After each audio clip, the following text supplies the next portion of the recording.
একটা প্রশ্ন ঘুরে ফিরে আসছে যে সামনে যে নির্বাচনগুলো ভারতের অভ্যন্তরে হবে সেগুলোকে সামনে রেখে ধর্মকে পুঁজি করার জন্য আসলে খেলাকে কেন্দ্র করে বাংলাদেশ বিরোধিতার ব্যাপারটা উজিয়ে তোলা হচ্ছে, সেটা আসলে কতটুকু সত্যি মনে হয়? এবং বাংলাদেশ এখন পর্যন্ত যে রাস্তায় এগোচ্ছে দীর্ঘমেয়াদে বাংলাদেশের ক্রিকেট আসলে এর জন্য ক্ষতির মুখে পড়বে কিনা? বাংলাদেশে যখনই ভারতের পছন্দের সরকার ক্ষমতায় না থাকে, ভারত তিনটা জায়গায় বাংলাদেশে হিট করে।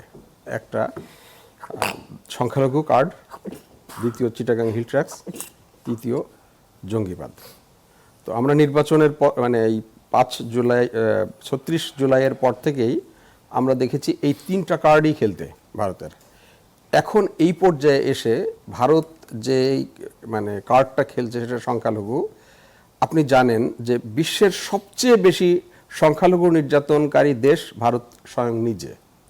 এবং সর্বশেষ যে ঘটনাটা ঘটলো, যে আপনার বড়দিন, আপনি দেখেছেন যে সারা ভারতে বড়দিনের উৎসবগুলোতে হামলা করেছে এবং বিভিন্ন ভাঙচুর করেছে।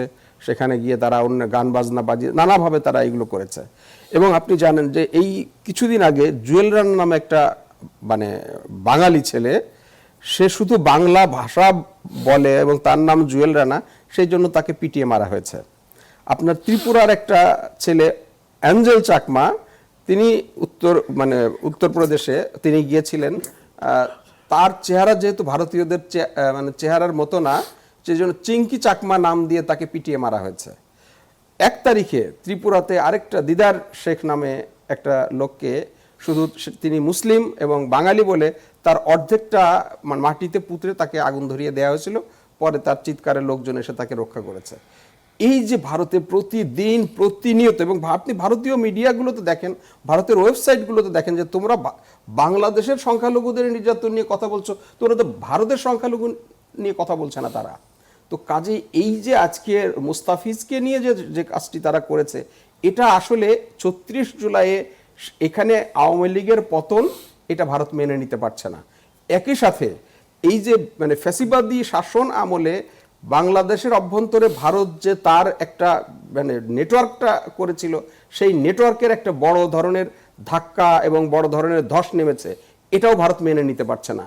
এই দুইটা বিষয় মেনে নিতে না পারার কারণে এখন যে ভারত করছে, আপনি খেয়াল করে দেখবেন বাংলাদেশ তার ডিফেন্স লাইনের জন্য কোথা থেকে যুদ্ধ বিমান কিনবে, কোথা থেকে সে ট্যাঙ্ক কিনবে, কোথা থেকে সে অস্ত্র কিনবে, এগুলো তো আমরা ভারত কিনছে, আমরা তো এগুলো নিয়ে কোনোদিন কথা বলি না।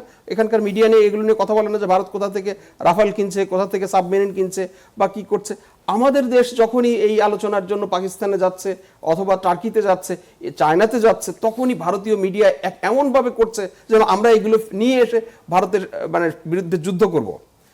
আমি আমার ডিফেন্স লাইনটাকে শক্তিশালী করতে চাই, আমি তো ভারতের বিরুদ্ধে যুদ্ধ করতে চাই না। প্রত্যেকটা দেশ তার ডিফেন্স নিয়ে তো সে হেলাফেলা করতে পারে না। আমি আমার ডিফেন্স শক্তিশালী করব, তার মানে এই না আমি ভারতের সাথে যুদ্ধ করতে চাই। কিন্তু ভারতীয়দের আচরণ, ভারতীয় মিডিয়ার যে রিপোর্টগুলো দেখলে মনে হয় যে আমরা এটা করছি।